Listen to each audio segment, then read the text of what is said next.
ADN Podcast. ADN Podcast. Voces con contenido.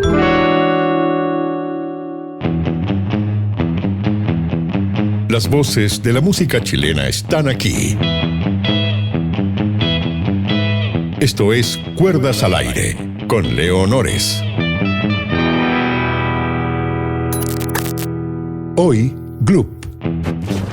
Hola, ¿cómo están? Bienvenidos a un nuevo capítulo de Cuerdas al Aire. Hoy vamos a hacer un viaje sonoro, nos vamos a meter al pop, por supuesto. Vamos a quizás comenzar el recorrido a mediados de los 90 para hacer una parada en el 2000. Pasamos en el camino por un campo de frutillas, por distintos lugares ahí que nos vamos a ir encontrando y vamos a hacerlo con Gloop. ¿Cómo están? Vid y Coco acá en Cuerdas al Aire. ¿Cómo están? ¿Qué tal? Hola, hola. Muchas gracias por la invitación. Un placer estar aquí con este hermoso escenario además que pusieron. ¿Cómo ven el pop hoy? Porque les quería preguntar de eso específicamente, como entrando en materia de una, porque a mediados de los 90 era una escena, después en el 2000 ya se empieza a definir un poquito todo el pop en Chile, pero hoy, 25 años después, estamos en una parada quizás un poco distinta. ¿Cómo lo han visto ustedes?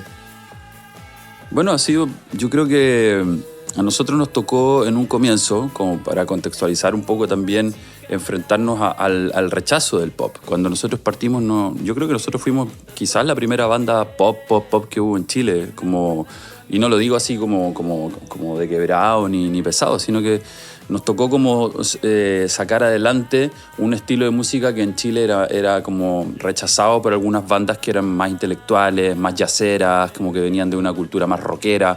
Nosotros, como estábamos hablando hace un rato, veníamos de una cultura muy rockera también, pero en esa etapa como que nos gustó y sentimos que era más rebelde hacer pop, por lo mismo, porque era más contestatario, porque le molestaba más a la gente que hacer lo que nosotros siempre habíamos hecho, que era más rockero, que ya todo el mundo lo estaba haciendo. Entonces, la primera parte de la escena fue difícil.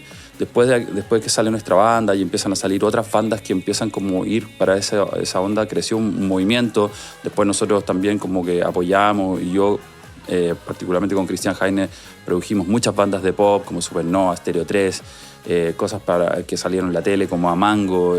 Bueno, después yo estuve trabajando con Kudai y se armó como una escena que fue creciendo, que duró, yo diría, casi 15 años y que influenció un poco ese momento donde la industria empezó a quebrar porque los sellos empezaron a cerrar porque ya no se vendían discos, y siempre la repercusión económica afecta a los artistas, y ahí en ese momento, entonces, como hay menos recursos, menos plata de los sellos y los sellos ya no contratan, aparece un movimiento muy fuerte de la música indie en Chile, independiente, digamos, para los que no saben.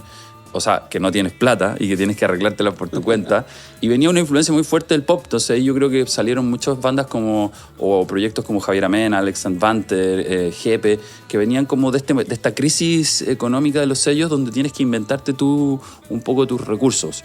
Y se invade un poco la música indie de la influencia que había pasado en los últimos 10 o 15 años, que era la música pop. Porque de repente yo me fui de Chile hace 18 años y cuando volví de repente me dijeron que Alex and Banter era pop. Y yo decía, ¿pero cómo? Cuando yo me fui era súper indie. Entonces, claro, se considera pop también, y es como se combinó la música realmente pop, que en ese tiempo era, no sé, Britney Spears, con la música indie, y salieron artistas mainstream, o sea, artistas que podían funcionar en cualquier escenario, hasta en el Festival de Viña, pero que traían esa combinación de indie con pop. Entonces yo creo que creció una escena el pop alimentó a lo que fue después una escena musical mucho más rica, que es como lo que hoy día se llama pop, pero que era el indie. Javier Amena, Francisca Valenzuela, qué sé yo. Así que yo vi que creció mucho, y eso se acabó un poco con la llegada de la música urbana, que pasa a ser para mí el pop de hoy.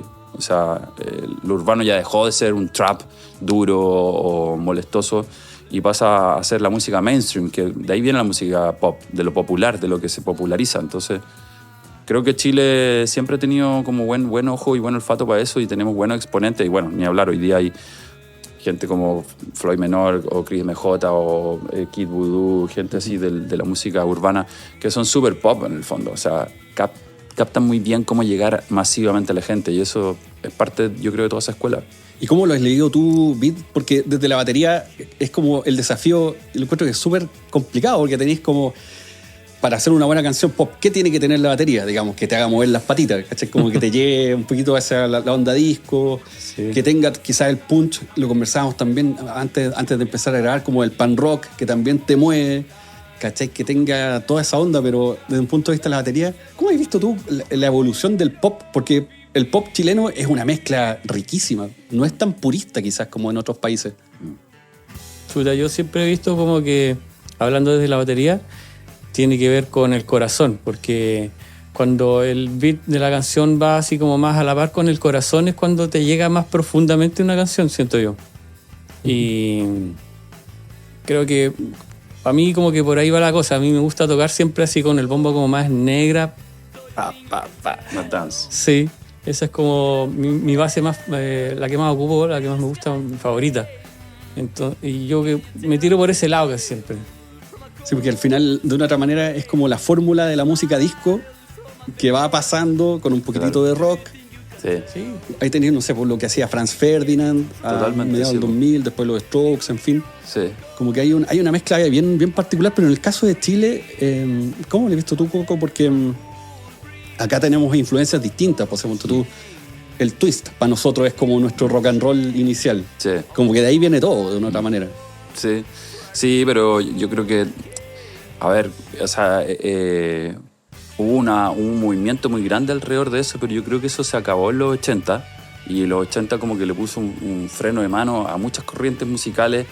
Es una época muy rara. A mí no me tocó vivir los 80 como en su plenitud. No soy de esa época, soy más del 94 para adelante, y como ahí empecé a escuchar música en serio, pero obviamente estudiando lo que es la música pop, digamos, de esa época, los 80, como que destruyó todo lo que se había acarreado desde los 50, o sea, casi 40 años de música que era todo en base al rock and roll, al blues y al jazz. Y de repente llega el pop, los 80 con las máquinas, y se establece algo que es parecido a lo que pasó ahora, que estábamos hablando hace un rato, como que los urbanos rompieron de nuevo con las guitarras, que ahora se está de nuevo, ahí vamos a hablar de eso, pero yo creo que la influencia que tuvo el twist, la nueva ola y todo eso en los años 60 venía como del rock and roll y el jazz, el blues, y se acabó en los 80, y ahí aparecieron algunas bandas muy, muy buenas en Chile, como Electrodoméstico, La Ley, qué sé yo, bueno, Los Prisioneros, cuando se pusieron también más techno y trajeron esas corrientes como más de Alemania, de Berlín y toda esta influencia que se vuelve a acabar nuevamente, yo creo, cuando en esta era que aparecen bandas como nosotros que traen el pop, que no había aparecido algo así. Venía muy ochentera la música hasta que llegamos nosotros, que le dimos este toque 2000ero, y ahí empezó como una corriente de ocupar el dance.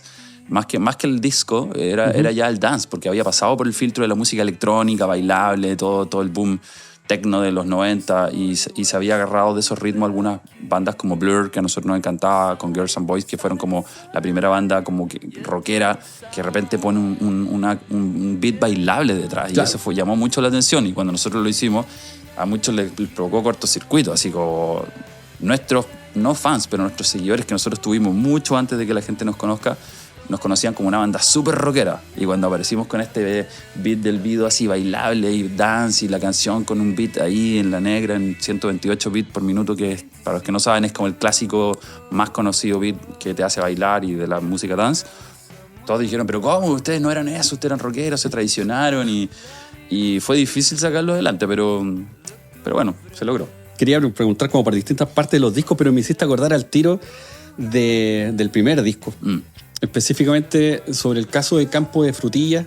Esa es una canción que hace mucho tiempo como que no se toca en vivo, pero les quería preguntar porque ahí si uno la escucha, dice, bueno, esto te suena a los Beatles, sí. Están los arreglos de cuerdas, sí. Está un poco la batería también con un guiño bien a los Ringo Starr, sí. Incluso las imágenes líricas también, ponte tú el hecho de que todas las flores flotan, como que solo hay que saber mirar, digamos, hay ahí también una serie de guiños que son súper choros, digamos. A mí me llamó mucho la atención esa canción desde un punto de vista de la construcción. Sí. ¿Cómo fue eso? ¿En qué volada estaban cuando hicieron como ese primer disco o esas canciones?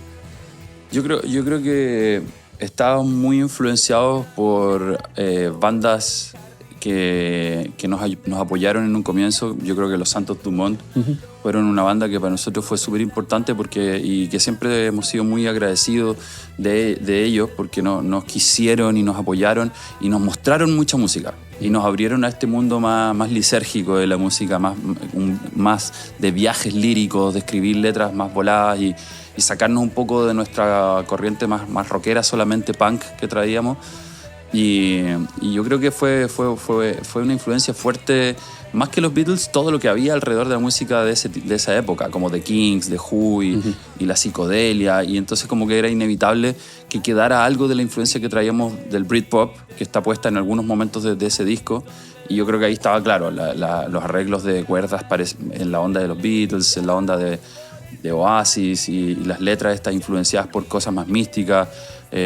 Con el tiempo, bueno, eso creció dentro de nosotros. Había alguien de los Santo Dumont que también se conectaba con nosotros a través de la búsqueda espiritual que está puesta como en esas letras. Hablábamos ya de Krishna en esa época. El video con el tiempo se transformó en un monje Krishna también, y yo también cultivé la filosofía entonces creo que fue súper rico. En ese disco pudimos como, no había tanta presión de nada, de que teníamos que cumplir con algo, no sabíamos si nos iba a ir bien o mal. La verdad que cuando salió Frigola fue una sorpresa. Nosotros éramos una banda que estaba experimentando con su primer disco. Era nuestro primer disco. Entonces dejamos ir nuestra imaginación y es increíble porque ahí casi siempre queda la riqueza más espontánea de una banda en su primer trabajo.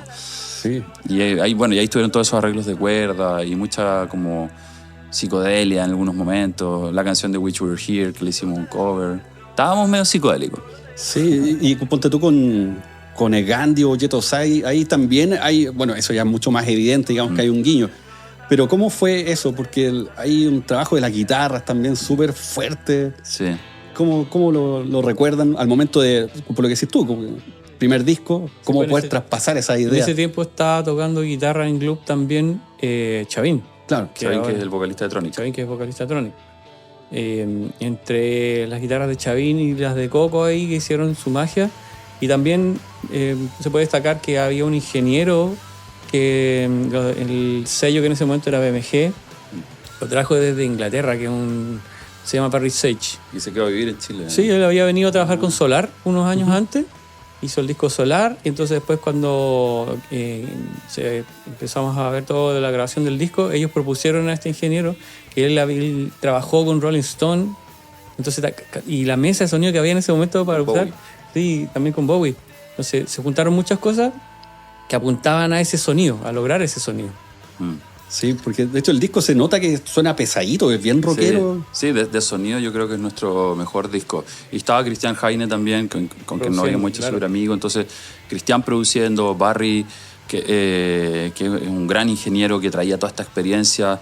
Y teníamos también, bueno, en ese tiempo estaba la Javiera Parra, que estaba apoyándonos. Nosotros salíamos en ese tiempo, entonces nos prestaba guitarras muy ricas también y las tratábamos de usar. O sea, estábamos en una experimentación, queríamos lograr de alguna forma cumplir con un estándar que había alrededor de nosotros que era rico. Igual no éramos los tres, digamos, que tenían ya esa cultura completamente dominada y eran un poco más grandes que nosotros también, pero para hacer nuestro primer disco igual queríamos como tener amplificadores a tubo, una buena guitarra, que la batería sonara bien, un piano, grabar con cuerdas en serio. Trajimos ahí un arreglo de cuerdas donde habían, no sé, como 25 personas dentro de la sala de la orquesta sinfónica y qué sé yo. Entonces, en ese tiempo había una preocupación por grabar un disco y que sonara bien. Era importante. Hoy día... Además, eso fue grabado en una cinta de este porte. Claro, se grababa en cinta, en una consola análoga, con un buen ingeniero.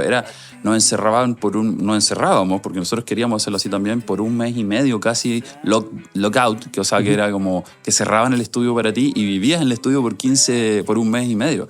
Entonces era un viaje, o sea, realmente era otra forma de trabajar la música, muy consciente. Sí. ¿Y cómo lo ven ahora, en donde, ponte tú, uno puede grabar en la casa y, bueno, con buena calidad igual, pero en formato digital? Sí, nuestro último disco que hicimos, un disco de covers, lo hicimos todo en computador. O sea, el Dancing Queen. Sí, el Dancing Queen Karaoke Club, que fue como un disco como medio de transición, cuando estábamos volviendo y todavía no estábamos preparados, pensábamos nosotros para grabar un disco.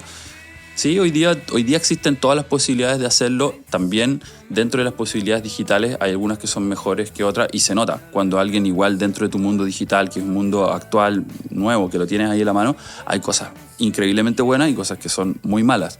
Que no se necesita que sean buenas para que funcione una canción, sin duda. Puede funcionar lo que sea. La gente no va por el sonido ni la calidad. Pero igual hay gente que se preocupa más que otro. Hay un Kid Voodoo que se preocupa de su calidad, de su estructura, de su composición. Y otros que bajan un loop de YouTube, literal, y agarran un pedazo de YouTube y arriba de eso hace una canción y también funciona. Entonces, claro. Ya hoy día depende más de lo que tú estés buscando, no de lo que te exige la industria, digamos. ¿Y cómo han visto justamente ese cambio? Porque ahora el consumo de la música es distinto, mucho más inmediato. Escuchar un disco es como algo para nuestra generación, digamos, porque el resto ahora como funciona con el single, ¿no? Una cosa más inmediata. ¿Cómo ven el pop de hoy, como con ese nuevo formato? ¿Volveremos a los discos? Yo lo veo como que en este momento, encuentro que es un momento súper híbrido. Hay de todo. O sea, tú podés encontrar y cada vez más va aumentando la oferta de vinilos, por ejemplo, tiendas de vinilo, hay cada vez más. Y ese es como un nicho de gente que le gusta escuchar vinilo súper rico en su casa, tiene su tornamesa con sus parlantes. Es un mundo. Y por otro lado está gente que solo escucha Spotify y escucha la canción. Entonces, no me cerraría a decir lo que es de una sola forma, sino que es como un momento de amplitud de escuchar música. Y yo creo que también, y lo he visto con artistas nuevos, cuando te gusta o cuando un artista logra entrar bien y funciona, igual los chicos van a escuchar su disco, porque tú vas a los conciertos y se saben todas las canciones, no se saben el single nomás. Entonces como que yo creo que siempre pasó lo mismo, siempre hubo gente que solo escuchaba la radio y no pescaba el disco, ¿cachai? Y la gente que escuchaba, no sé, tú escuchabas música de Sex Pistols como Tu Bolera o qué sé yo, y había gente que escuchaba a Paulina Rubio. Claro, y escuchaba una canción de Paulina Rubio y ni siquiera le importaba. Y uno estaba, en cambio, buscando en las disquerías todo. Entonces siempre ha habido diversidad y hoy día más que nunca hay público para todo. Y yo creo que hay público que solo va a escuchar una canción de Spotify y hay otro público que le gusta una canción y va al artista y escucha todo el disco, y esos son los que van después a un concierto y cantan todas las canciones. Yo creo que es lo mismo, yo creo que estamos un poco fascinados por una experiencia nueva, pero es lo mismo al final, yo creo. Sé que les preguntaba porque en el fondo al momento de hacer un disco hay cosas como definiciones claves. Ponte tú ya, ¿cuál va a ser la primera canción? Pensando que estáis proponiendo un viaje sonoro, ponte tú. Y en el primer caso, en el primer disco de ustedes, ponte tú, hay canciones que uno podría decir que es como un lado A y un lado B, así como ponte tú El amigo del pescador con El pescador, o Gandhi con Yetosai, ponte tú, o igual con Polinesia, que en el fondo hay un intro y un cierre, o sea, está como súper definido. Este es el recorrido al que los invito a escuchar. Entonces, por eso les quería preguntar cómo lo ven por ese lado, y aprovechando también de despejar si El amigo del pescador y El pescador eran una misma canción y se separaron. No eran una misma canción, pero eran historias que estaban unidas. Esas canciones literalmente hablan de mi amistad con Christian Heine, que nos hicimos muy amigos, y yo siempre le dije que le dedicaba la segunda canción, que era la continuación de esta crítica a hacerse viejo, que en ese tiempo yo tenía 20 años prácticamente, y ya pensaba en esos temas como qué va a pasar cuando sea viejo y ya no me vea bien, y mis canciones no las escuche nadie y yo a nadie le importe, me vas a querer igual como un amigo. Como que en ese tiempo yo estaba muy pegado con el tema de la amistad, porque hay varias canciones que hablan de eso como desde un lugar existencialista. Entonces sí, hay conexión entre ambas cosas, sin duda, en el disco. Y yo creo que hoy día igual, un poco hablando de lo que tú estás diciendo, estos como conceptos que se armaban en los discos, hoy día, insisto, los artistas realmente buenos, que son totalmente de la generación de hoy, lo hacen. Lo que hace es que, como siempre, y hoy día es más visible, hay artistas que son bien malos dentro de algún grupo de música. A veces uno no quiere criticar en general a un estilo de música, sino que dentro de un estilo de música han aparecido cosas que son realmente malas y otros que son increíblemente buenos. Y se nota la diferencia. Tú escuchas a Bad Bunny, alguien me preguntaba la otra vez, como si yo tuviera una respuesta, pero se decía, ¿por qué Bad Bunny es tan famoso? ¿Por qué le va tan bien? Y dije, bueno, obviamente nadie tiene una respuesta a eso así, pero si te fijas bien, los artistas que les ha ido bien, son muy buenos. Billie Eilish es buena. Claro, Bad Bunny es bueno en lo que hace, es un genio. Yo desafío siempre a los más old school que me dicen, esa música. Y dije, trata de escribir una letra como la de Bad Bunny. No vas a poder. El tipo es un genio de la letra y de ahí viene. Pero hoy en día ya es un conceptualizador. O sea, lo que hizo ahora en su país, levantó la economía de su país con este concepto, porque es un concepto de hacer este tipo de edificación en la que vive la gente más humilde dentro de un lugar. la casita, los gorros, qué sé yo, o sea, y abre el disco de una forma y lo cierra de otra y pone música de su país y el tipo ya está realmente pensando como se pensaba en esa época, ¿viste? O sea, el talento todavía sigue ahí y cuando realmente hay gente que es buena, lo hace bien siempre. No importa la generación o la edad que haya. Les quería preguntar también como por el Wellness Polinesia, pero antes de eso me quedó dando vuelta una cosa sobre los formatos. Sí. Por lo que decís tú, claro, porque tú, si hoy día uno escucha, no sé, las canciones de Lady Gaga, lo que hizo con Bruno Mars, que tenéis con esa Die With a Smile, es una canción en el formato clásico, que tiene coro, tiene todo, tiene solo guitarra, en fin, o escucháis el pop, no sé, de Olivia Rodrigo, o el K-pop incluso. Estamos como quizás como volviendo a la construcción de la canción como se conocía, no quiero decir por los viejos, pero como la generación más tradicional del formato canción, ¿cachai? Como que estamos volviendo a eso. Yo no encuentro la raja, qué bueno. No, sí, hay una tendencia absoluta a las guitarras, por ejemplo, o sea, y se nota en muchas estadísticas y ya se está notando en la música nueva que está saliendo. Yo creo que todo es cíclico, ¿eh? En los 80 se dejaron de ocupar harto las guitarras también. Predominó más el sonido de la batería electrónica, los teclados, los sintetizadores. Después, en los 90 empezó a volver con Nirvana, hubo un boom de volver con las guitarras. Después, en el 2000 se acaban por un rato de nuevo las guitarras y aparece más la cosa pop directamente, como Britney, cosas como así. Y se combina después, aparece por un ratito el happy punk, después se acaba todo eso y llega un poco más el rap, el trap, después empieza ya de nuevo a lo urbano que se comió todo por un buen rato, ahora vuelve de nuevo las guitarras, o sea, todo es cíclico. Yo creo que nunca en la música nada se acaba, todo se va reciclando y se va reinventando nuevamente. La industria lo necesita también porque la gente se aburre. Y es como un iPhone, o sea, tú te compras el iPhone nuevo y al próximo año la industria te va a vender un iPhone diferente al que pagaste $1,5 millones de pesos. Hoy día ya no tiene el valor que tenía antes. Y así es la industria de la música también. Siempre se les va a ingeniar alguien allá arriba como para que de nuevo nos interese a los que nos gusta la guitarra. Ahora vamos a ir a comprar porque está empezando a haber música con guitarra. Ya tenés el público urbano que ya sigue consumiendo esto, o sea... Son estrategias de marketing, yo creo. Por eso que es cíclico. Siempre va a volver. Lo que estuvo hace 10 años va a volver en algún momento. O sea, y está volviendo. Y claro, nosotros que somos todos de esa generación más guitarrera, estamos felices. Claro, sí, era buena hora. Si hasta Gibson había quebrado, entonces, ¿por qué no se vendían guitarras? Entonces, claro. ¿Qué onda? Pero sobre el ingeniarse, esta es como pregunta de busquilla, esto para los que les gusta Club. Esta quizás puede despejar una duda. ¿Por qué el Wellness, el Welcome Polinesia con el Well? ¿Un guiño a qué? Bueno, hay otros guiños ahí dentro del disco, pero ese pequeño guiño de usar la doble L, como está todo bien. Sí. ¿Dónde venía eso? No, porque fue un juego de palabras, después se tomó como una falta de ortografía. Pero les dijeron así que estaba mal. Claro, o sea, alguien nos dijo, oye, así no es. Y le dije...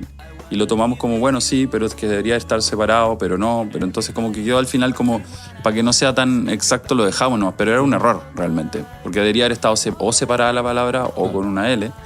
Pero fue un error, que lo quisimos dejar nomás de punkis que éramos nomás.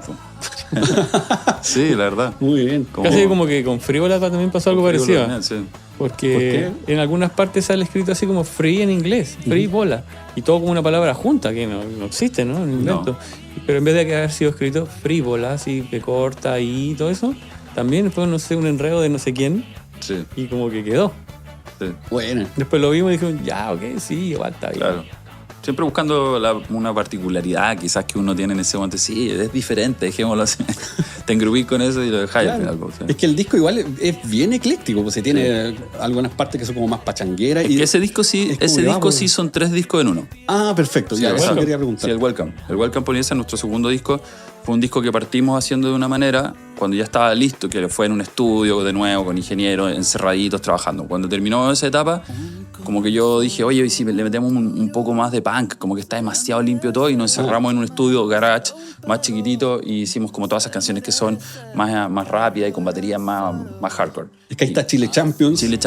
Pero para hacer, claro, sí. Tenía el pogo al tiro. Sí, mucha influencia también de Manu Chao, de la parte rockera de Manu Chao y Mano Negra, que a mí me gustaba mucho y a todos como que nos gustaba. Y después vino una tercera parte del disco que ya fue todo hecho en un computador, que era como que estaba empezando a pasar esto de que uno podía componer solo Y yo trabajábamos con Christian Heine de nuevo en ese disco y como que él me dejaba que las noches me quedara en su estudio, él se iba, me dejaba todo listo y yo me quedaba ahí como disfrutando mucho ese momento y como que hice algunas canciones yo solo, y después se las mostraba y me decían, ya, bueno, y le metíamos como algunas cositas más grupales. O sea, fue la parte como que yo como que me barcié un poco y ocupé un poco de tecnología que todavía no era tan fácil de ocupar, ayudado por Christian, y aparecen estas cositas más chiquititas como medias electrónicas folclóricas. Y ahí aparece entonces ese Piggy Sack. Claro. Que se también es como bien... Había una cuestión que era como Fruity Loop, pero que se ocupaba más, que se llama Revert, creo que era una cajita de ritmo. Y yo estaba fascinado con eso, entonces hacía ritmo y se podía hacer un bajo electrónico y empecé a hacer cosas y como que las hice y me gustaron algunas. Les dije a los chicos, oye, ¿por qué no metemos alguna? Y como que las arreglamos. Y ese fue como un 10% del disco, un 40% yo creo de lo otro que fue más garage y un 50% que fue como donde vinieron todos los singles. O sea, Grado 3, Así es la vida, Enamorado de ti, fueron singles trabajados en el estudio así como más en serio. Bueno, y después el siguiente disco, en Gloop, ahí hay otro giro de tuerca porque las guitarras están como mucho más marcadas, se mantiene un poco el sarcasmo, yo diría que quizás es el lado punk, ahí como el puta jefe. ¿Quién era ese jefe? O un jefe genérico, yo tuve un muy mal jefe que podría haberle dedicado esa canción en su minuto. ¿Quién no? ¿Quién no? Claro. No, sí. Yo creo que era más inspirado en los jefes del Rodri, que siempre se reclamaba mucho de sus jefes porque nosotros en realidad nunca fuimos unos patanes, nunca tuvimos un jefe realmente. Nos dedicamos desde que éramos chicos a la música, pero el Rodrigo nos contaba por ahí que le tocó trabajar un par de veces. Y ese disco, claro, es un disco en el que volvimos un poco a nuestra raíz más rockera, influenciados como, claro, cuando apareció Strokes y bandas que nos identificaban automáticamente más a lo que nosotros habíamos pensado que era hacer una banda cuando partimos. Y entonces como que... dijimos, bueno, vamos a rescatar un poco esa esencia y nos pusimos más... A nosotros nos quedaba muy bien eso. Yo creo que dentro de todos los estilos que hemos tratado de hacer sin ningún prejuicio, porque tratamos de no prejuiciarnos de que van a decir nuestros fans, no, que nosotros ya hicimos esto, no hagamos esto, siempre nos ha dado lo mismo.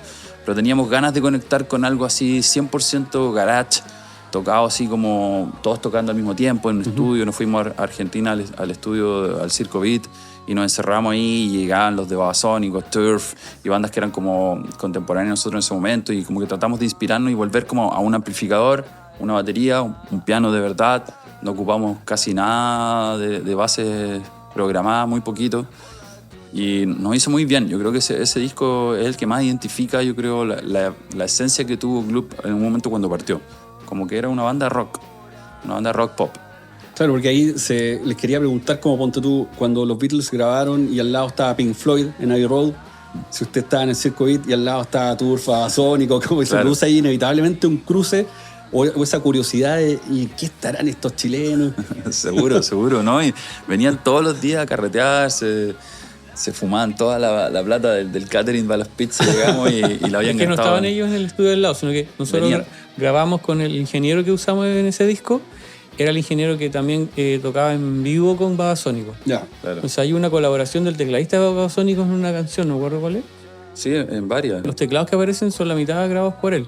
Sí. Entonces por eso fueron... También el tecladista de los Ataques 77, que era como bien alternativo, el Tucán. Sí. Era más de nuestra onda. Entonces se armó como una onda. Era súper rico porque en verdad como que venían todos a carretear al estudio. No se metían mucho allá, pero había como todos estábamos como influenciándonos también, por alguna forma. Bueno, Babasónicos ya venían como en la segunda vuelta, pero era rico impregnarse de esa energía, que los argentinos son siempre bien rockeros, pues. Entonces como estaba bueno compartir con ellos ahí en ese momento. Fueron generosos, además, nos ayudaron, se metían, los más músicos se metían al estudio y grababan algunas cosas. Buena onda. Y con ese cruce de ideas o de influencias me estaba acordando de la letra de la canción Calidoscopio. Eso dice que no eres de los que anda pregonando que escuchaban Nirvana, ponte tú. Sí. En ese caso, en el sentido de conectar como con la raíz, porque acá en este disco igual en esas decisiones, si es que no me equivoco, también un par de decisiones, claro, viene la pregunta respecto de la vejez, también de la trascendencia de la vida, ¿cachai? Como que hay temas, son súper profundos, como que si uno escucha un disco de Gloop de principio a fin, no todo es este listing, ¿cachai? Como que tenía ahí temas súper relevantes y trascendentes igual, entonces...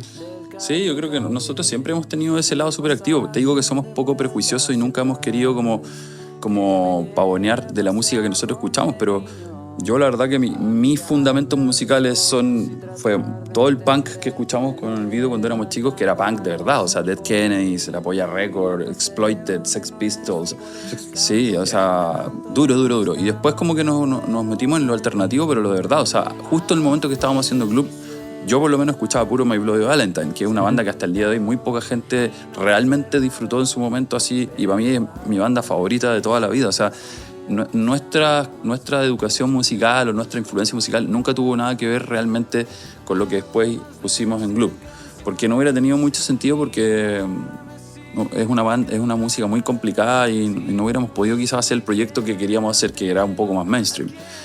Pero obviamente que influencia de eso quedaba en las letras, en algunos arreglos un poco más raros, y nunca fuimos la banda pop tradicional, como de repente había algunas personas, claro, que se agarraban un poco de nuestros singles y pensaban que Gloop era solo una banda livianita, superficial, que quedaba ahí, y por ahí de repente nos encontrábamos y me decían, usted, y yo le decía, a ver, nómbrame un par de discos que te gusten, y competíamos así, echábamos a pelear cultura musical, y todos decían, ustedes sí escuchan buena música, ¿por qué no la ponen ahí? Y era como, para mí la buena música no significa algo que es más desconocido o más independiente. Yo creo que la buena música es la que está hecha con, no sé, con sinceridad. No importa si es pop, rock, urbano, si está bien hecha y es lo que quieres hacer en ese momento, para mí eso está bien, o sea, no sé. Y en esa búsqueda, hoy ¿a qué caminos están transitando? Porque, por ejemplo, pasaron por Provenza, que era una mezcla bien especial como desde el punto de vista del sonido.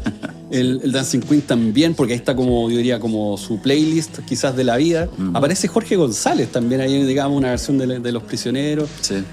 ¿Cómo ves la figura de Jorge González u otros personajes también que han sido icónicos acá en Chile, pensando justamente en los cimientos? Porque si uno mira para atrás, chucha, han pasado 30 años desde que fue como ese boom del rock chileno. 30 o más, ¿no? Claro, depende de dónde empecemos a contar, por 97 quizás. Claro, Los Prisioneros venían ya de los 80. Los 80, claro. González igual es como, desde hace tiempo y todo, es como una piedra fundamental en la música chilena. Y nosotros siempre lo decimos porque tocamos, por ejemplo, en el disco de cover, ahí está Flaca, de Calamaro, que es súper popular esa canción, entonces la tocamos bastante seguido. Y cuando casi siempre viene después de Flaca en el setlist, Estrechez de Corazón. No, ¿cómo se llama? Sí, Estrechez.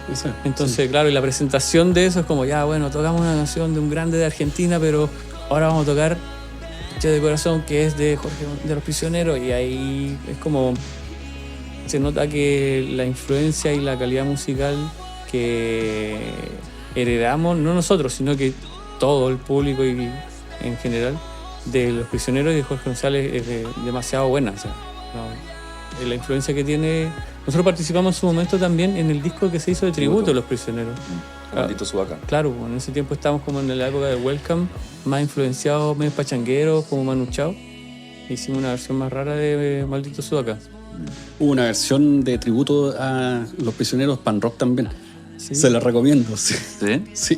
Sí. Puro punk. Puro pan rock. Buenísimo, ¿no? Ahí le he hecho una miradita. Vamos a escuchar. Yo creo que Jorge es como un genio. Realmente fue un genio. Todo lo que hizo es genial. Y tuvo como... Él vivió un momento que fue complicadísimo, porque es difícil imaginarse cómo era hacer música y que hubiera un gobierno militar que no te dejaba hacer música. Entonces también, obviamente, la cabeza te explota. Yo siempre pienso que la creatividad va acompañado del sufrimiento. O sea, mientras más sufres, más creativo.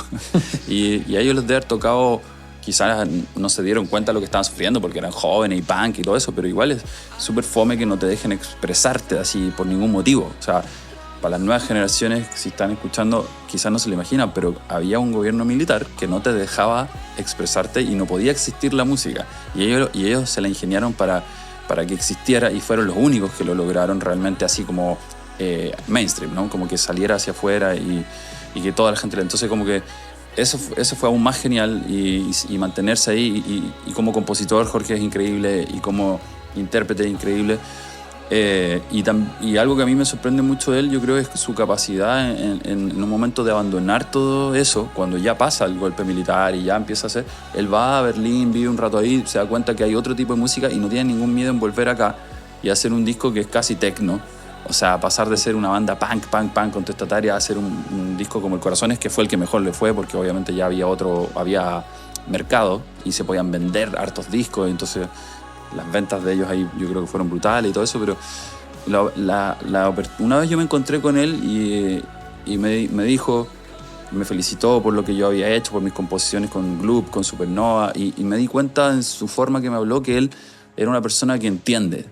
Y hoy día cuando lo escucho hablar, que me da mucho gusto verlo que ya está un poco mejor, soy un poco ignorante de cuál es exactamente su estado de salud, pero lo veo que está dando algunas entrevistas y me divierte mucho escucharlo porque las cosas que dice son tan claras y tiene ese desprejuicio que siempre nos ha costado caro a nosotros. Y siento que él, para mí fue un alivio cuando en un momento él me miró y me dijo, increíble todo lo que hiciste ahí, qué sé yo, y yo sentí como, obviamente con mi admiración hacia él, fue como, por fin alguien ha entendido cuál es el sentido del humor que hay detrás de esto, que no hay para qué ser tan en serio ni tan grave, si es música, tampoco te estás jugando la vida ahí, y él es así, él es una persona que hoy día critica a todos de una forma tan inteligente que sigue siendo un genio, entonces yo creo que él es, claro, un referente para todos, ¿no? De todas maneras, sí, por eso les quería preguntar, porque hay hartos factores como en común, pensaba, no sé, pues, The Clash en su minuto, sí, con Thatcher, acá Los Prisioneros con Pinochet y así, en fin. claro. Pero me llamó la atención lo que decís, Coco, de que lo del sufrimiento. Sí. Porque cachado que acá en Chile, y esto se lo he preguntado a folcloristas, también a gente que toca del mundo de la cumbia, que como que la pena, uno acá en Chile baila o canta tanto si está feliz como si tiene pena. ¿Cachai? Pasa algo así. Y el bolero, ponte tú, el tango, es como que pese a que no es como danza nacional, la tenemos pero dentro, ¿cachai? Sí. Ustedes también en sus discos han explorado el bolero, es parte de lo que vamos a escuchar también en algunos minutitos más, Sí. pero en el momento actual de ustedes también están explorando un poco ese formato un poco más electroacústico. ¿Qué hay detrás de eso? ¿Por qué nos gusta tanto la pena? Bueno, porque yo creo que el ser humano per se es medio triste, o sea, piensa que apenas tenemos conciencia sabemos que nos vamos a morir, ya es una muy mala noticia, la verdad. Entonces como que por más que ocultemos y tratemos, hay un switch dentro de nuestra cabeza que nos hace ser supervivientes y sobrevivientes y tratar de mantenernos felices, pero lo que nos hace clic dentro es una nostalgia, estamos solos floteando en el universo, no sabemos si hay alguien más por ahí, nos vamos a morir algún día, somos seres tristes, yo creo, y el amor que el que condiciona la procreación y que el mundo no se acabe, el amor es medio nostálgico también y es un sentimiento raro, medio químico que hace que te vuelvas como muy triste si no está esa persona que de repente tú decides amar. Somos seres medio tristes y yo creo que por eso la música más tristona siempre es la que más queda. Hay momentos donde tú quieres bailar y lo pasas bien, pero la música que realmente como que la gente... alguien me preguntaba, bueno, aquí puede que me mande un condoro en decir esto, pero no sé, pero me decían, ¿cuál es la gran diferencia entre ustedes y los Bunkers, más allá de que los Bunkers sean una super banda, pero son cogeneracionales y que si yo, los Bunkers están en este momento así como wow? Yo decía, yo creo que una de las grandes diferencias entre el club y los Bunkers es que los Bunkers son tristes. Aunque sus canciones sean dance y todas sus melodías son tristonas, son nostálgicas, y la nostalgia es muy, muy, ¿cómo se dice? Cuando algo dura por mucho tiempo, como... Es perdurable, digamos, sí, memorable. Que trasciende. Claro. Siempre trasciende un poco más un momento nostálgico que un momento de pasarlo bien. ¿Sabes? Lo que más queda son, si te fijas bien, los tres también son tristes. Víctor Jara es triste. Y Yapu es medio triste. Los Jaivas son medio tristes también, aunque no, sí tienen mucha nostalgia. Los Bunkers. Como que en general la música que más queda, especialmente en Chile, que es un país bastante tristón, es la música más nostálgica. A veces la música disfraza un poco la letra, por ejemplo. A veces hay canciones de grupos que nombraste que las canciones son alegres. La música, ¿cachai? Va arriba, es como si no escuchas la letra, una canción que podría estar así, te podría levantar. Pero si escucháis la letra es más existencial o habla de cosas más tristonas, una pérdida, un amor que se perdió. Pero hay una cosa rítmica que de repente puede ser medio alegre, pero por ejemplo los Bunkers, tienen una cosa que de repente te hace bailar el ritmo, pero sus acordes y la dominante de sus canciones son notas menores. O sea, siempre es, y en la voz de Álvaro y el otro que canta, Mauricio, es nostálgica su forma de cantar y su forma de hablar es más seria, es más profunda. ¿Cachai? Como que en general en Chile especialmente, y yo creo que en el mundo también, siempre ha habido siempre trasciende más lo nostálgico. Porque somos nostálgicos, el ser humano es nostálgico. Para que no nos quedemos con la duda sobre la nostalgia y la música, ¿qué vamos a escuchar hoy de Gloop? ¿Cómo cerramos, digamos, ese momento? Vamos a cantar una canción de Gloop que a la gente le gusta mucho, que no fue un single, pero que les gusta, que es un bolero, de hecho, bien nostálgico. Y presentarles un pedacito de una canción nueva que estamos empezando a promocionar, que va a salir pronto, así que estén atentos. Y la canción se llama Mátame, que también es media nostálgica, también es como romanticona. Así. Ya pues, ahí está entonces Gloop, aquí en Cuerdas al Aire. Mírame, mira mis ojos y dime que ya no me quieres, dime que ya me olvidaste.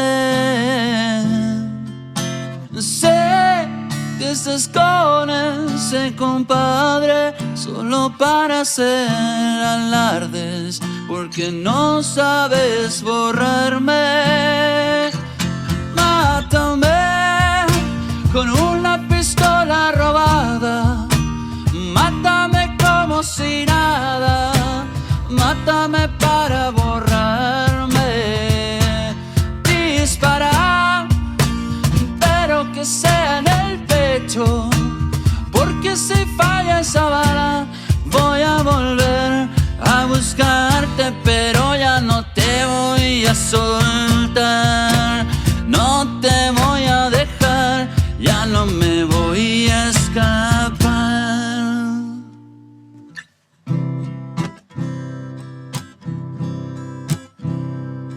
Te propongo que hagamos un trato, un pacto que selle nuestro secreto.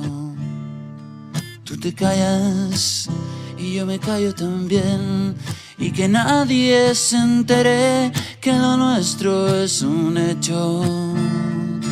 Pero a oscuras, solitos los dos, nos amemos una y otra vez, nos quedemos al amanecer. Y te propongo que lo hagamos así, para que no nos culpen de volvernos locos, porque nadie se atreve a entender semejante cariño entre nosotros. Y si supieran las cosas que tú me regalas en tu florecer, ese aroma de hacerte mujer. Y te propongo que lo pienses dos veces, que te tomes tu tiempo, que lo hagamos lento, como Dios hizo al cielo para que sea perfecto. Y si me pides que yo te haga mujer, me pides que sea cómplice eterno, tu verdugo de niña, tu platónico amor. Y si me pides que yo te haga mujer, me pides que sea culpable de amarte, tu verdugo de niña, tu platónico amor, tu cómplice eterno.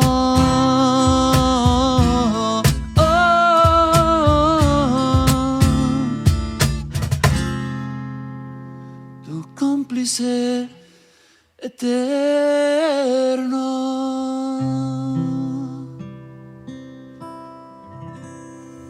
Ahí está entonces el sonido de Gloop. Aquí en Cuerdas al Aire tienen 2 nuevas canciones para poder aprenderse. Vid, Coco, muchas gracias por haber venido hoy. A ustedes por la invitación, lo pasamos muy bien. Gracias por estar con tanta información sobre la banda y por esta invitación y por hablar de música, que es súper importante también.